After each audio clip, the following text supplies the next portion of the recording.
Como você tá, Miro? Tudo bem por aí? E aí, Thalita, tudo tranquilinho, na medida do possível? Na medida do possível, acompanhando, né, toda essa tragédia no Rio Grande do Sul. Aliás, a gente tem como deixar ao vivo o que está acontecendo lá em São Leopoldo, Gui? Se a gente puder colocar aqui, a gente vai acompanhando juntos, né, e conversando um pouquinho sobre esses anúncios importantes que estão sendo feitos. Vamos começar falando sobre Paulo Pimenta, inclusive. Paulo Pimenta que assume, então, agora como autoridade federal ali no Rio Grande do Sul. E Miro, é muito curioso, né? Porque assim, as manchetes hoje na grande imprensa, mais do que dando conta sobre esse anúncio, dão conta das críticas, né? Porque vendo pela grande imprensa, ninguém gostou, né? Então, assim, aliados do PT reclamaram, a oposição reclamou, todo mundo reclama em relação a essa indicação. Mas o fato é que Paulo Pimenta é ministro, é um ministro das comunicações, uma pessoa muito próxima a Lula. Paulo Pimenta é gaúcho, conhece muito bem o Estado, e Paulo Pimenta é do PT. Então, assim, claramente ele se colocando como essa autoridade federal ali no Sul, ele vai ser um nome muito que vai ganhar uma visibilidade muito grande, né? E dá para entender, claro, que a oposição não esteja gostando disso. Mas assim, ele tem todos os requisitos para cumprir esse papel nesse momento, né? Então há muita gritaria óbvia que é noticiada aí pela grande imprensa como sendo notícia, enfim, como sendo um fato. Como você vê essa indicação e tudo que gira em torno dela? Conta pra gente. Então, Thalita, o Paulo Pimenta, é isso que você diz, o Paulo Pimenta é deputado federal, várias legislaturas, gaúcho, né? Nesse episódio triste, né, das inundações, das chuvas no Rio Grande do Sul, ele assumiu um papel de dianteira desde o início já esteve no Rio Grande do Sul, ele quase não sai do Rio Grande do Sul, está direto no Rio Grande do Sul, pilotando junto com o Valdez, né, todas as ações do governo. Então era mais do que natural, por esses fatores todos, que ele assumisse. É lógico que isso gera ciumeira, por exemplo, o Leite, né, que fala que doação prejudica comércio, que coisa impressionante esse depoimento dele, e que cada vez se aproxima mais do bolsonarismo. Né? Você vê, ao contrário do presidente Lula, o presidente Lula sempre que trata da tragédia no Sul faz questão de mostrar o esforço de união para a reconstrução, faz o esforço de citá-lo, né? Estamos juntos, né? Temos que, numa guerra, temos que esquecer o resto para poder resolver a situação das pessoas. Tal. O Leite é o contrário, o Leite esconde o Lula. Né? O Leite tem adotado um comportamento muito mesquinho nessa crise. Ele sabe, imagino, ele sabe que daqui a pouco, quando passar a fase mais difícil dessa tragédia, daqui a pouco a sociedade vai questionar como que o Rio Grande do Sul chegou a essa situação. E ele sabe que vai sobrar para ele. Vai sobrar para ele porque ele é muito responsável pelo retrocesso em políticas ambientais no Rio Grande do Sul. Ele é muito responsável pelo que está ocorrendo no Rio Grande do Sul. Se eu somar o Leite enquanto governador do estado, que adotou várias medidas para favorecer o agronegócios, os agrotrogloditas, que adotou várias medidas para favorecer a especulação imobiliária, né? Um homem vinculado aos ricos, que não levou a sério todos os alertas que eram feitos sobre crise climática, riscos ambientais no Rio Grande do Sul. Se eu levar isso assim, né, vai atingi-lo. E o que ele faz, então? Diferente do Lula, que o cita sempre, ele esconde o governo federal. Agora, falar contra doações é engraçadíssimo. Engraçadíssimo, não. É triste ver um negócio Sim. desse.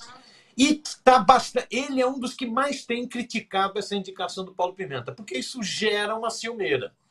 É o, é o Leite já pensando na eleição daqui a 3 anos. Né? Então, Paulo Pimenta, como autoridade no Estado, nesse esforço de reconstrução, vai ser um esforço enorme, gigantesco, porque isso é uma guerra. Está devastado o Rio Grande do Sul. Né? Nesse esforço, o Paulo Pimenta, como autoridade, ele já fala com uma certa ciumeira, né, de disputa política, o que é lamentável. Esse não é o momento de ficar pensando na disputa para governo do Estado daqui a 3 anos. Né? Por isso que eu acho que gerou essa reação. Gerou essa reação. O Leite é muito responsável por criar essa, né, onda de rejeição à indicação do Paulo Pimenta. O Paulo Pimenta vai ter que ter muita habilidade. Você vê que no discurso dele ele fez questão de dizer: ó, vim aqui para reforçar a ação do governo do Estado, eu vim aqui para reforçar a ação das prefeituras. Ou seja, esse é momento de união de esforços para reconstruir, para retomar a vida. Eu estava pegando, Thalita, ontem um relatório, dados assim, números, dessa tragédia no Rio Grande do Sul. É um negócio impressionante. Até ontem, já aumentou, né? Até ontem eram 147 mortes, 127 desaparecidos, 90% do estado atingido de alguma forma pelas inundações, mais de 600 mil desabrigados, 1.000 escolas atingidas, 360 mil alunos sem aula, impactados por isso, 380 mil gaúchos ficaram sem energia elétrica, agora são 280 mil, 450 mil gaúchos ficaram sem água potável, agora são 160 mil, porque as coisas vão se retomando, 50 bloqueios em estradas estaduais, 40 bloqueios em estradas federais. É uma tragédia o que está ocorrendo. Para reconstruir esse estado vai ser necessário um grande esforço, importantíssima essa indicação, essa constituição da autoridade, né, desse ministério extraordinário, e importantíssimo que seja o Paulo Pimenta, né, por essas características que você já levantou. Se o Leite, setores da mídia, setores bolsonaristas estão descontentes, vão chorar para o Papa, mas eu acho que o Papa não vai dar muita atenção. É que tudo isso é tão óbvio, né? Claro que geraria, de fato, essa ciumeira. Por conta disso, ele vai ganhar holofotes, querendo ou não, porque vai estar em evidência, né? Ao tocar todas essas ações do governo federal, que tem viabilizado de forma protagonista as ajudas aí para o Rio Grande do Sul. Então, é óbvio que ele vai ganhar atenção.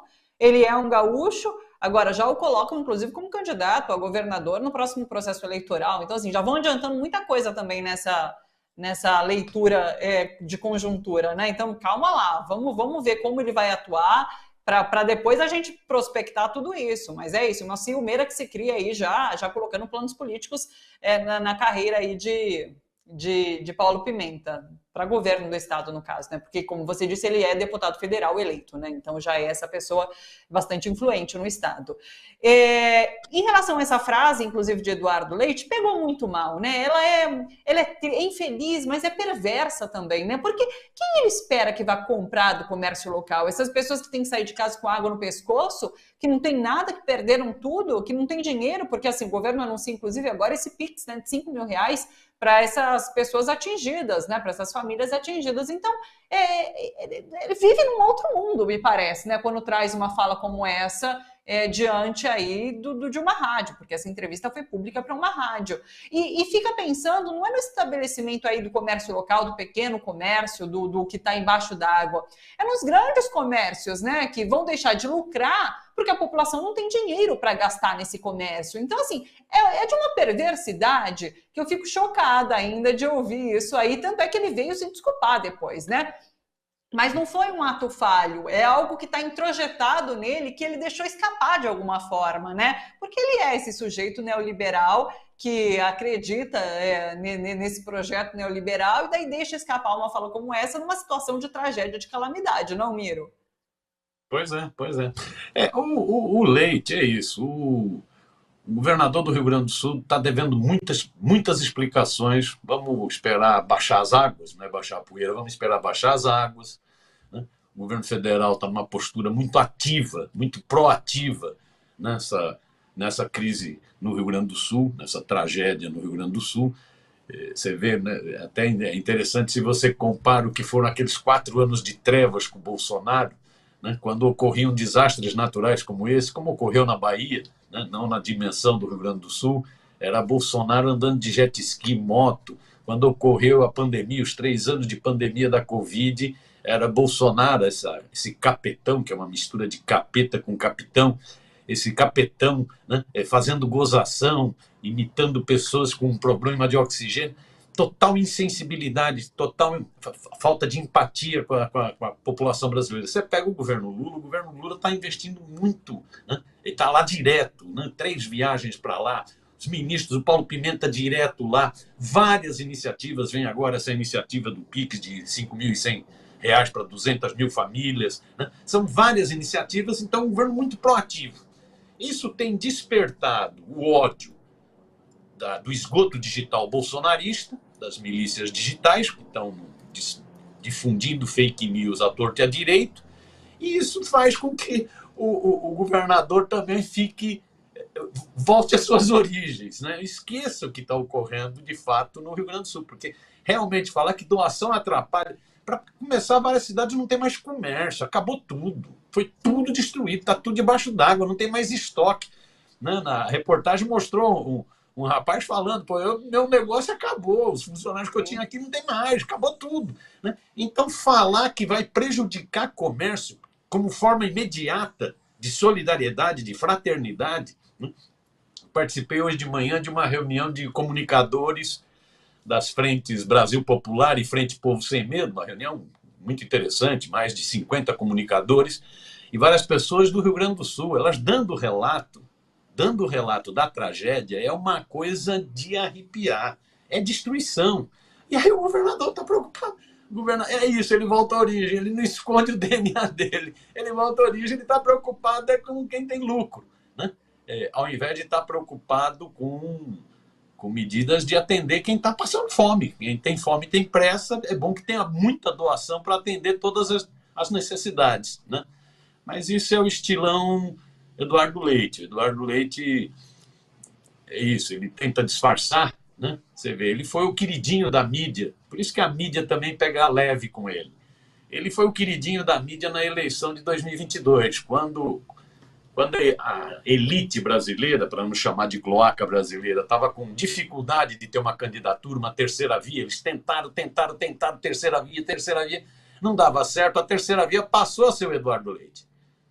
Só relembrar, meados de 2022, como o Eduardo Leite foi paparicado, esquecendo, inclusive, de analisar qual o desastre causado por ele, de privatismo, né? De estímulo aos agrotrogloditas no Rio Grande do Sul, né? Ele virou um certo herói porque era a terceira via sonhada pela Globo. Só que a candidatura não vingou, a coisa estava polarizada, né? Entre a extrema-direita, o fascismo e a democracia, a terceira via não vingou, Eduardo Leite dançou, né? Mas ele sempre foi tratado com muito carinho pela mídia, né? Mas ele vai se mostrando. E eu acredito, talvez isso explique ele soltar coisas que ele não gostaria de soltar em público, né? Eu acredito que isso mostra que está um pouco preocupado, porque ele sabe que pode sobrar para ele uma avaliação muito crítica do que é feito no Rio Grande do Sul atualmente, o desmonte ambiental, o retrocesso que está vivendo o Rio Grande do Sul, né? Muita gente que acha que desmatar vai resolver tudo, vai resolver, vai cair chuva. É isso, lembrando aquela frase de Eduardo Leite, né, de não vamos apontar os culpados, disse o culpado por essa situação desde o princípio dessa tragédia aí no Rio Grande do Sul. Aliás, a gente está acompanhando, né, essa fala de Eduardo Leite, que acontece agora ao vivo nessa cerimônia em que o governo federal anuncia ações aí de ajuda aos atingidos pelas chuvas no Rio Grande do Sul. Então, é uma fala que está acontecendo ao vivo de Eduardo Leite. A gente está esperando o pronunciamento de Lula também. Lula que visitou mais cedo o abrigo em São Leopoldo, visitou as vítimas aí das enchentes, pessoas que perderam tudo e estão abrigadas na Unicinos, que fica também ali em São Leopoldo. Só para não deixar de trazer esse outro assunto, eu quero repercutir rapidamente com você, Miro, em relação à Petrobras. A gente teve ontem, então, a demissão de Jean Paul Prates, algo que já vinha sendo comentado há um tempo, né? Então, assim, ele estava meio ali pendurado, e então ele é demitido, e quem assume é a Magda Chambriard, que é ex-presidente, inclusive, da Agência Nacional do Petróleo, né, no governo de Dilma Rousseff. Como você vê essa demissão de Prates? Porque há quem diga que aí é o Centrão se fazendo valer desse cargo, há uma insatisfação de Lula com Prates, que já era um tanto quanto pública, né? Como que você vê essa demissão nesse momento?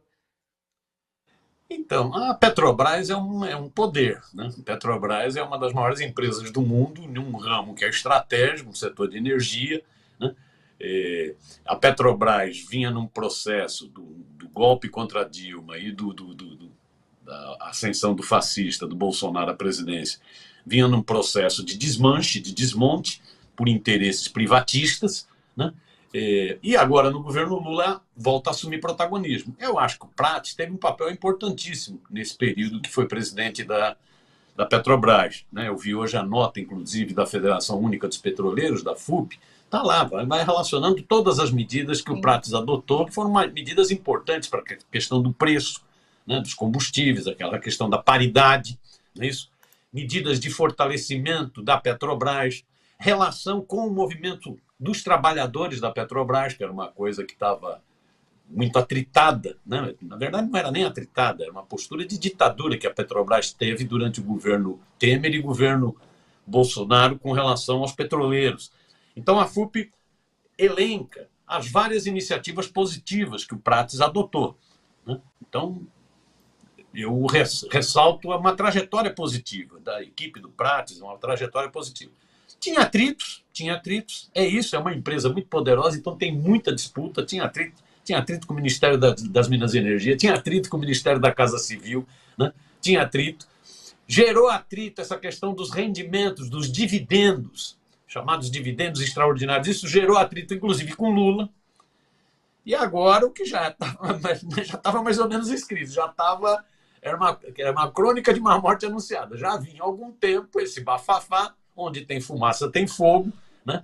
Todos esses atrito com o ministro das Minas e Energia, atrito com o ministro da Casa Civil, bateção de cabeça com o próprio presidente Lula, mesmo com todos esses avanços, já estava mais ou menos escrito que o Prats poderia ser rifado.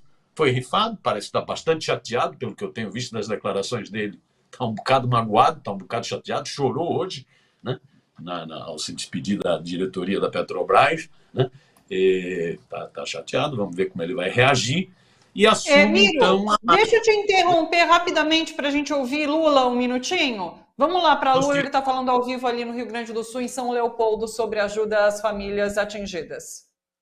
A gente continua acreditando que é possível a gente ter uma humanidade mais humana, uma humanidade mais sensível, uma humanidade mais fraterna, mais solidária. É possível, ministro Barroso, apesar da nojeira da fake news. É possível, apesar da nojeira do comportamento, sabe, de uns vândalos que não fazem política, que não discutem política, que não querem argumento, só querem destratar a vida dos outros, ofender as pessoas, achincalhar as pessoas. Esse tipo de gente, eu tenho certeza que depois desses milhões de voluntários no Brasil inteiro, esse tipo de gente, mais dia menos dias, vão ser banidos da política brasileira. Não serão mais pessoas levadas em conta. Quero agradecer a minha companheira Janja, que, dentre outras coisas, me fez gostar muito das pessoas que gostam de animais.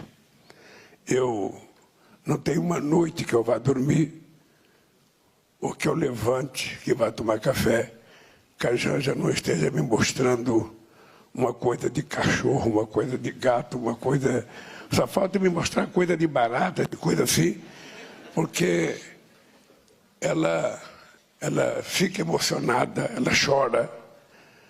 Vocês, a quantidade de cenas que a gente viu nessa chuva do Rio Grande do Sul, a quantidade de animais tentando se salvar, a imagem daquele cavalo, a imagem de um gato segurando no chuveiro, a imagem de um cachorrinho pendurado não sei aonde, e agora mesmo, visitando aquelas mulheres ali, sabe, no abrigo, uma delas falou, presidente, peça para alguém salvar os meus animais. Eu falei, que animais? Eu tenho 3 cachorros e 20 gatos em cima do telhado, sabe? Então, o companheiro da defesa disse que ia lá, pegou o endereço dela, falou, onde quer, eu vou lá e vou salvar.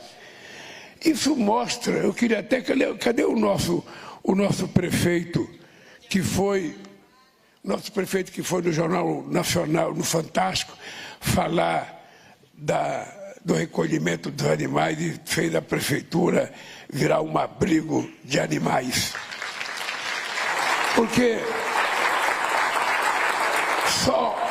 Só não gosta de animal quem nunca teve um animal. É verdade. Só não gosta de animal, mas se você tem uma vaca, se você tem um boi, se você tem um touro, um rinoceronte, um elefante, você gosta, você aprende a gostar. E sobretudo quando você tem um gato ou um cachorrinho, sabe, a gente gosta. E eu fico na televisão, prefeito, vendo a cara das crianças quando consegue encontrar, sabe, o seu cachorrinho, o seu gato. É uma alegria que possivelmente não seja comprada por dinheiro nenhum, porque a felicidade, a gente precisa ter em conta que ela não tem preço.